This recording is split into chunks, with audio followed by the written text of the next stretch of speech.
श्री शिवाय नमस्तुभ्यं भक्तों। जय श्री कृष्णा। स्वागत है आप सबका हमारे YouTube चैनल प्रियंका शास्त्र ज्ञान में। भगवान भोलेनाथ की कृपा हम सब पर सदैव बनी रहे। भक्तों, आज के वीडियो में आप सुनेंगे द्वादश ज्योतिर्लिंग श्रोतम।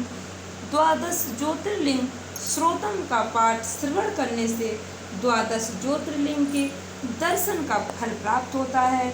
भक्तों, श्री मच्छंगाचार्य द्वारा रचित द्वादश ज्योतिर्लिंग श्रोतम अर्थात द्वादश ज्योतिर्लिंग स्रोत में भगवान भोलेनाथ के सभी ज्योतिर्लिंगों के स्थान और उनकी महिमा का वर्णन पढ़ने या सुनने से, इस स्रोत का पाठ करने से या इस स्रोत को सुनने मात्र से भक्तों को कभी भी मृत्यु का भय नहीं सताता। वह अकाल मौत नहीं मरते, उन्हें लंबी आयु प्राप्ति का वरदान प्राप्त होता है।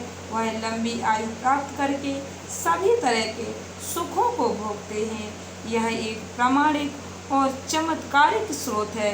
भक्तों, जिस प्रकार 12 ज्योतिर्लिंग के दर्शन, पूजन, आराधना से भक्तों के जन्म जन्मांतर के सारे पाप समाप्त हो जाते हैं, उसी प्रकार इस स्रोत के पाठ करने से, इस स्रोत को सुनने से भक्त भगवान शिव की कृपा के पात्र बनते हैं। भक्तों, आप इस स्रोत को अपने मोबाइल में चलाकर इसका नियमित श्रवण कर सकते हैं। भक्तों, नियमित श्रवण करने मात्र से भगवान भोलेनाथ की कृपा प्राप्त होती है। ध्यान से सुने भक्तों, इस द्वादश ज्योतिर्लिंग स्रोत को। वीडियो में आगे बढ़ने से पहले कमेंट बॉक्स में महादेव का जयकारा अवश्य लगाएं। हर हर महादेव, जय श्री कृष्णा अवश्य लिखें।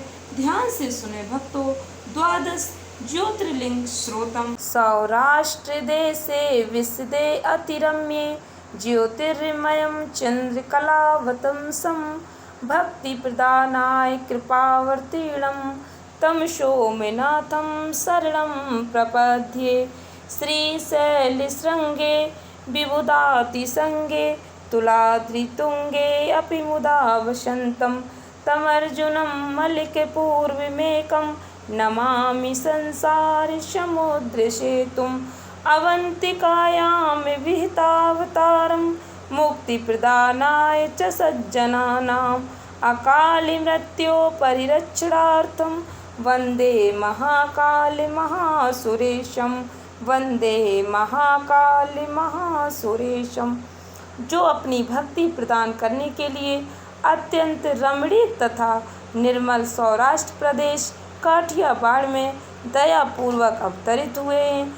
चंद्रमा जिनके मस्तक का आभूषण है, उन ज्योतिर्लिंग स्वरूप भगवान श्री सोमनाथ की मैं शरण में जाता हूँ, जो ऊंचाई के आदर्शभूत पर्वतों से भी बढ़कर ऊंचे श्री शैल के शिखर पर, जहाँ देवताओं का अत्यंत समागम होता रहता है, प्रसन्नता पूर्वक निवास करते हैं तथा जो संसार सागर से पार कराने के लिए पुल के समान है, उन एकमात्र प्रभु मल्लिकार्जुन को मैं नमस्कार करता हूँ। संत जनों को मोक्ष देने के लिए जिन्होंने अवंतीपुरी वर्तमान में उज्जैन में अवतार धारण किया है, उन महाकाल नाम से विख्यात महादेव जी को मैं अकाल मृत्यु से बचने के लिए प्रणाम करता हूँ।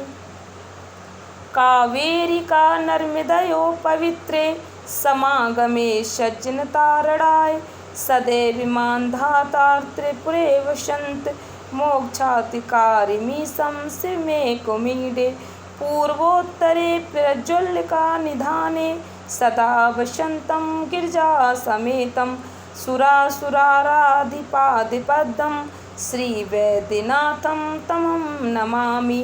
या मे सदंगे नगरे अतिरम्ये विभूषितांगं विवेद्य च भोगै सद्भक्तिमुक्तिप्रदमीशमेकं श्रीनागनाथं शरणं प्रपद्ये।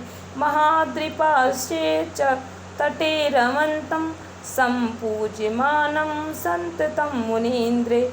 जो सत्पुरुषों को संसार सागर से पार उतारने के लिए कावेरी और नर्मदा के पवित्र संगम के निकट मानधाता के पुर में सदा निवास करते हैं। उन अद्वितीय कल्याणमय भगवान ओमकारेश्वर को मैं स्तवन करता हूँ, जो पूर्वोत्तर दिशा में चिता भूमि, वर्तमान में वैद्यनाथ धाम के भीतर सदा ही गिरजा के साथ वास करते हैं।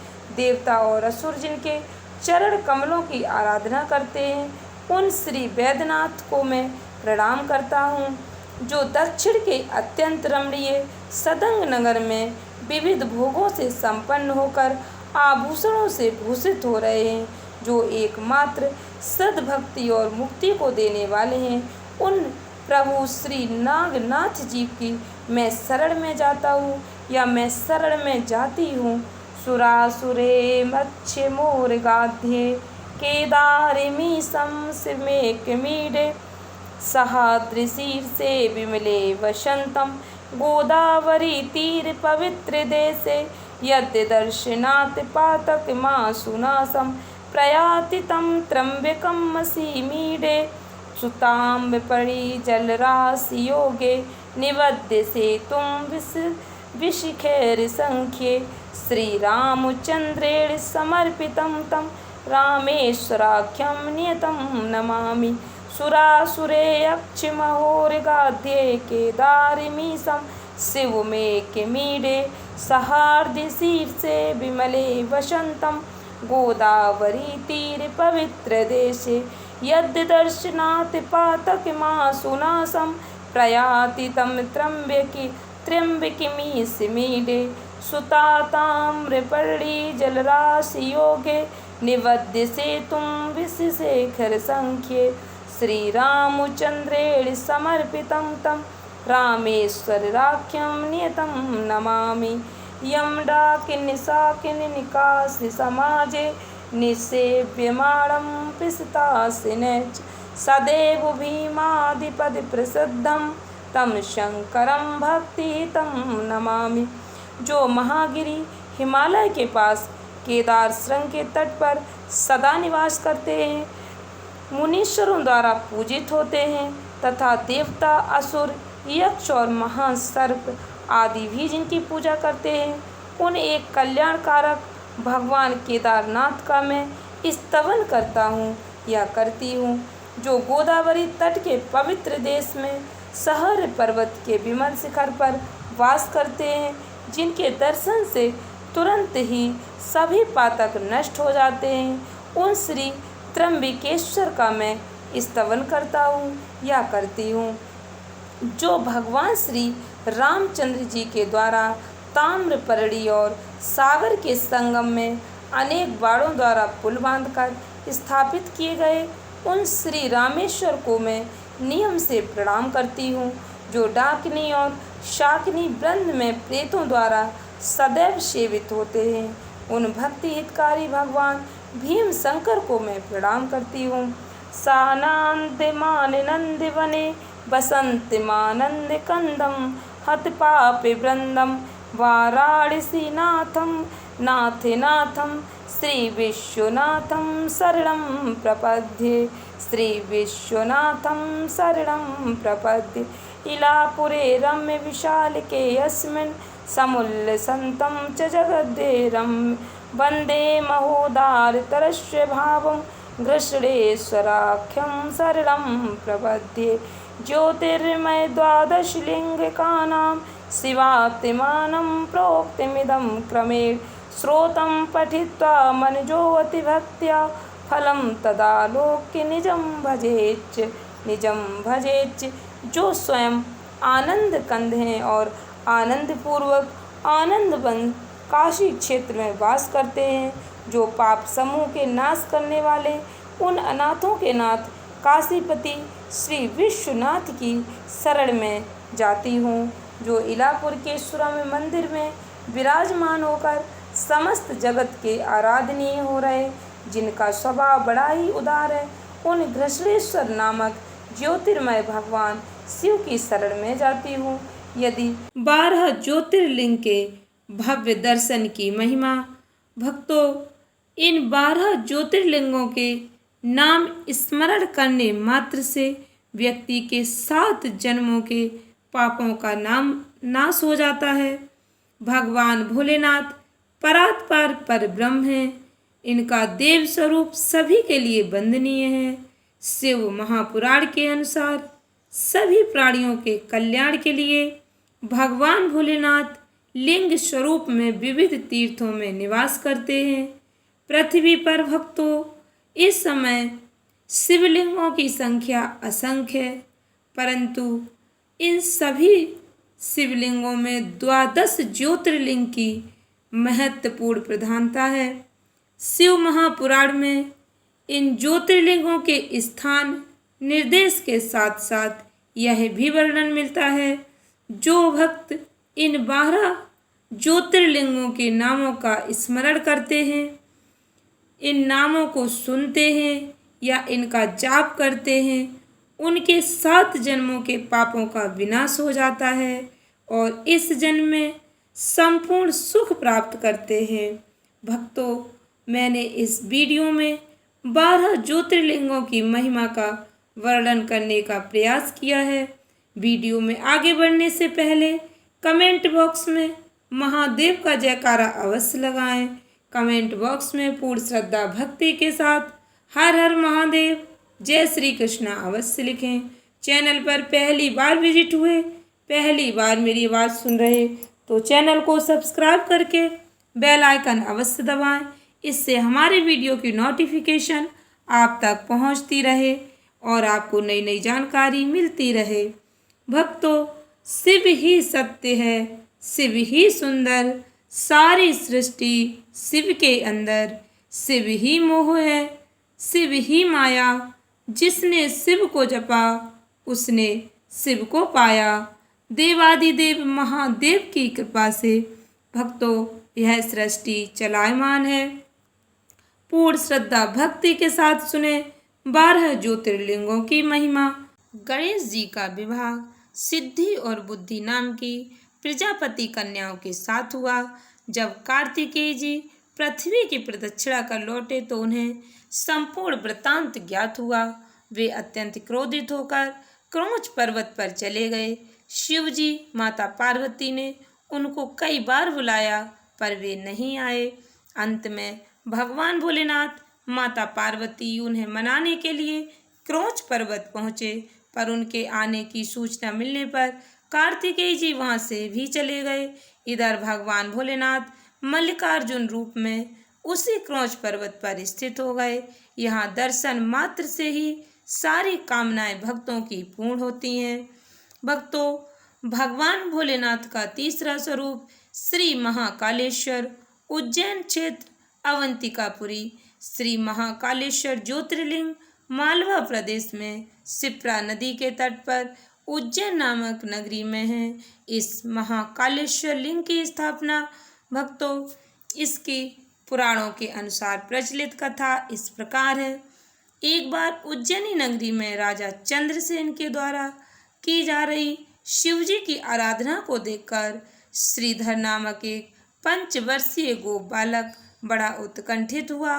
वह एक सामान्य पत्थर को घर में स्थापित कर उसकी शिव रूप में उपासना करने लगा।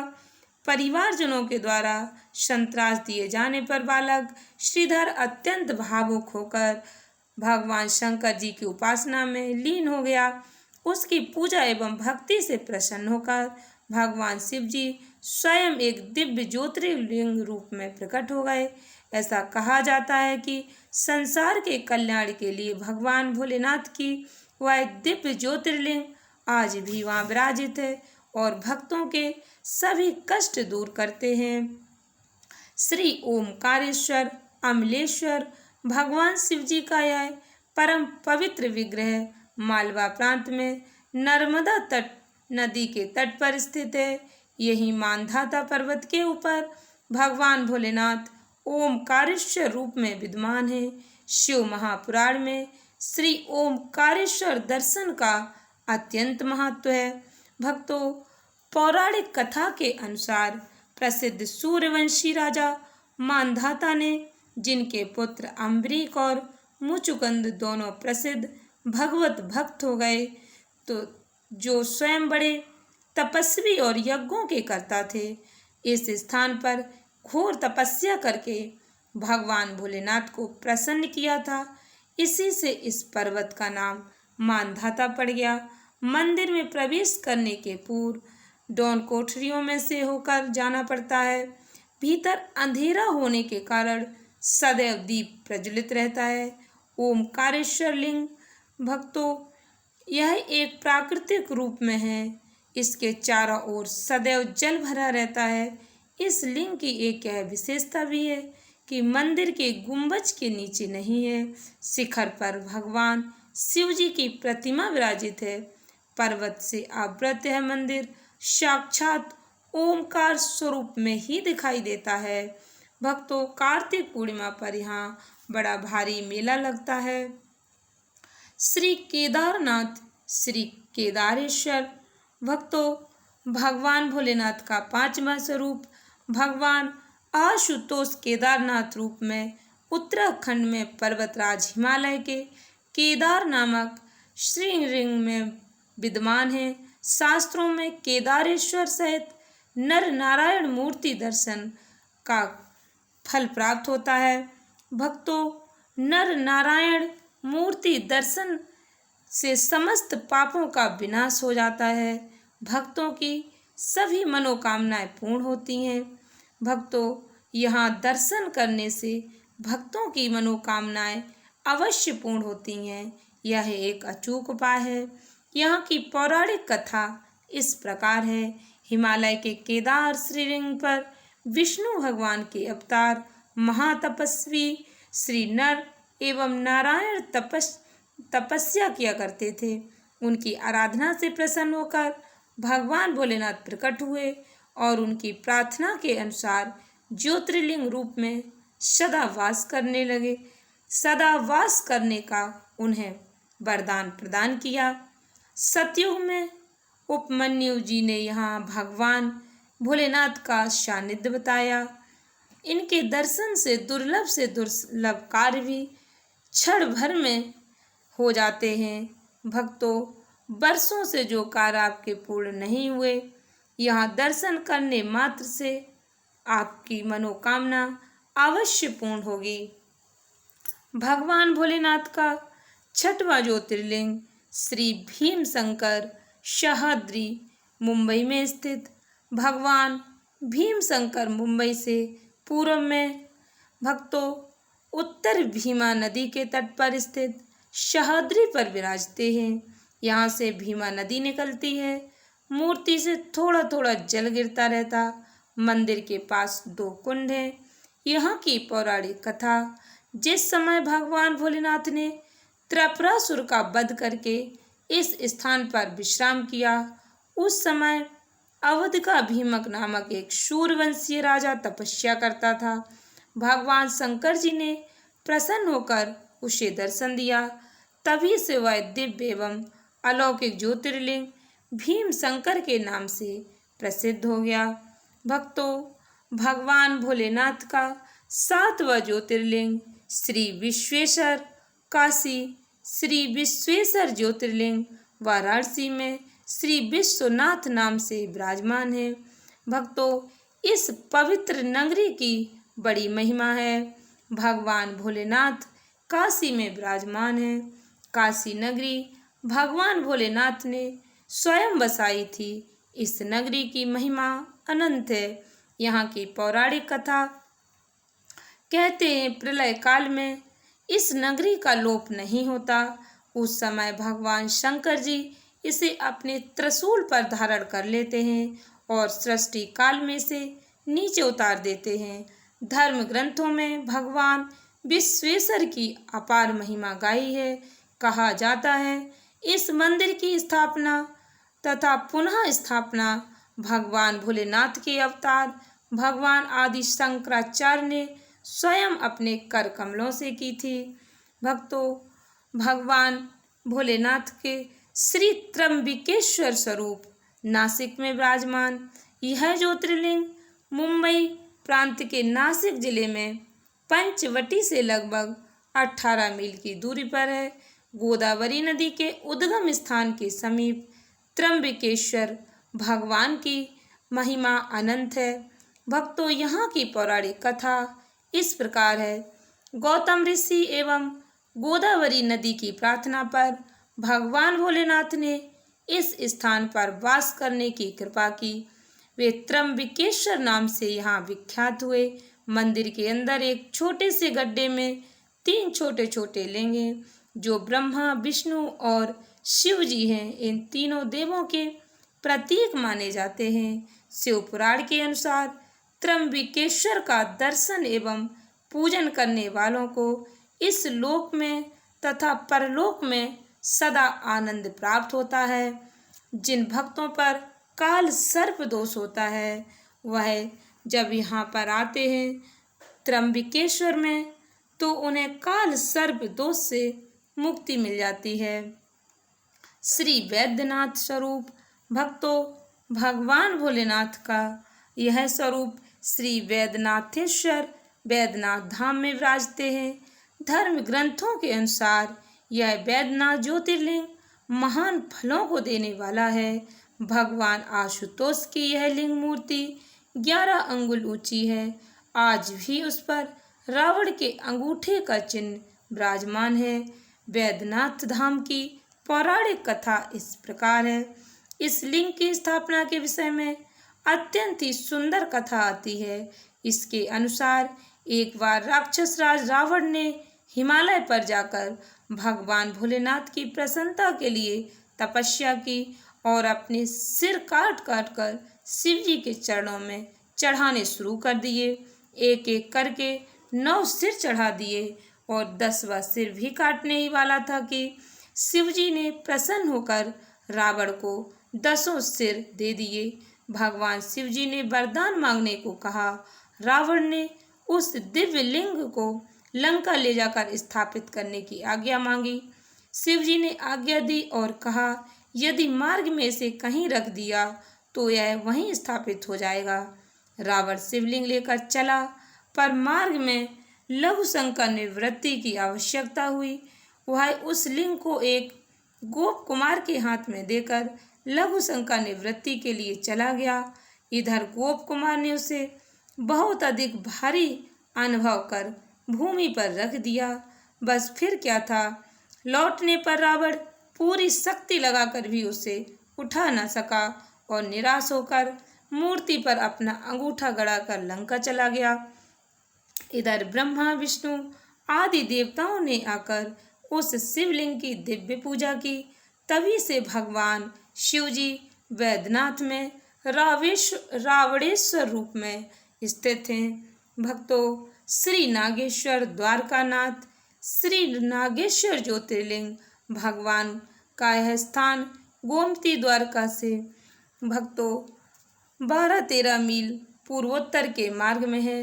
वर्तमान में यह गुजरात के बड़ौदा क्षेत्र में गोमती द्वारका के समीप है।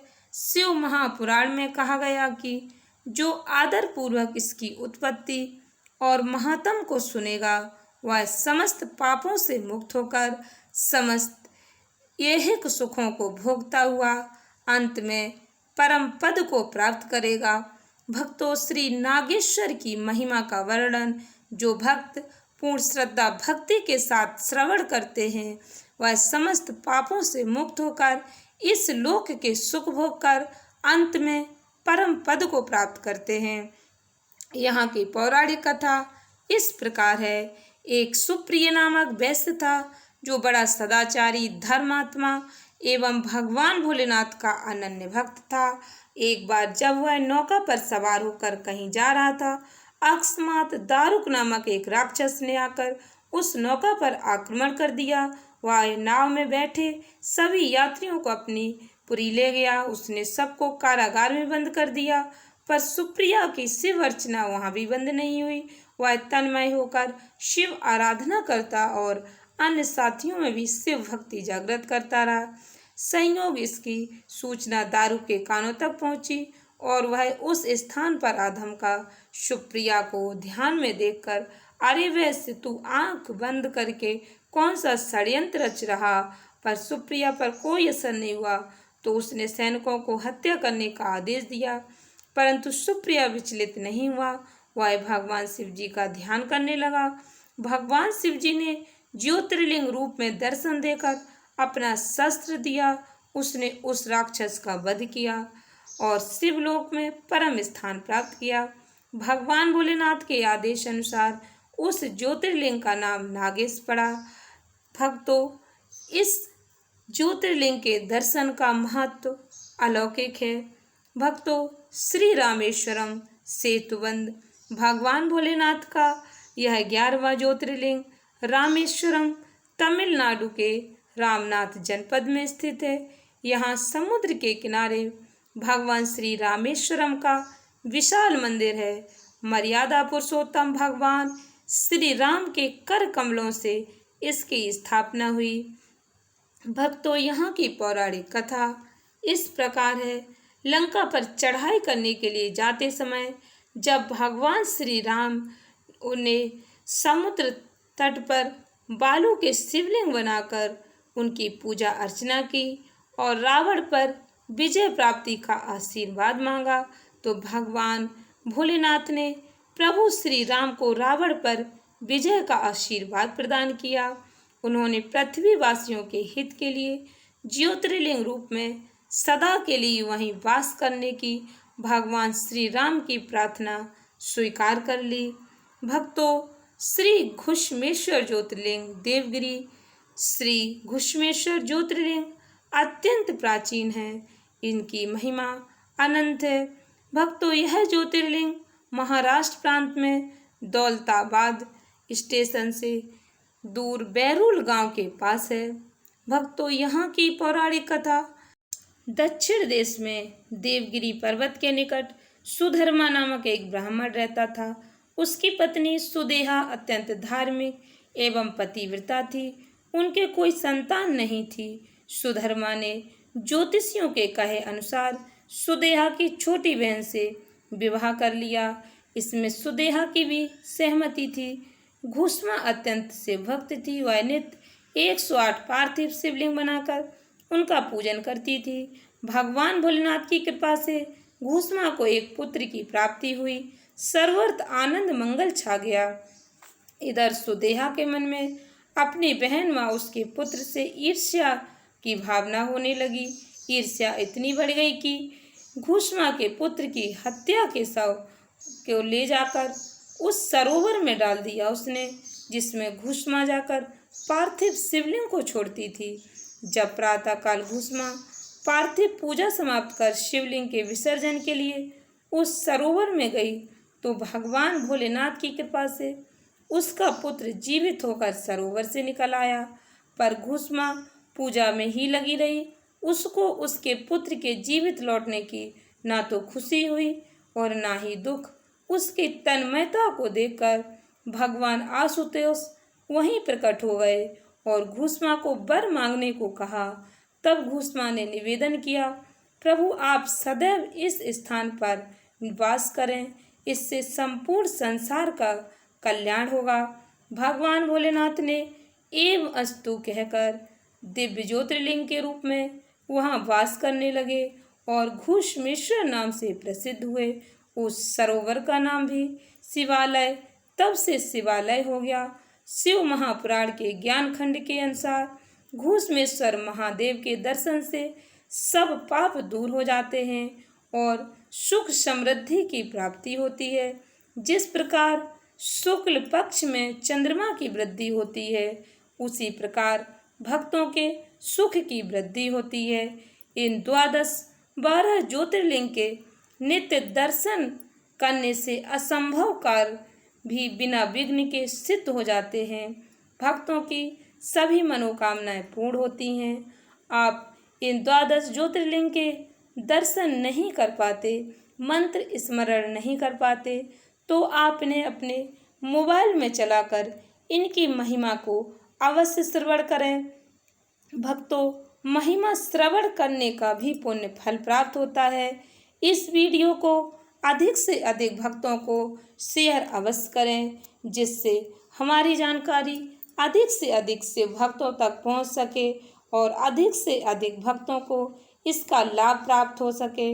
भक्तों, ज्ञान को जितना हम अधिक लोगों तक पहुंचाते हैं उसका भी पुण्य फल हमें प्राप्त होता है। भगवान भोलेनाथ प्रसन्न होते हैं।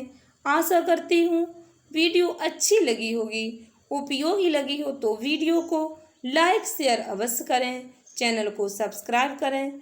धन्यवाद भक्तों। श्री शिवाय नमस्तुभ्यम।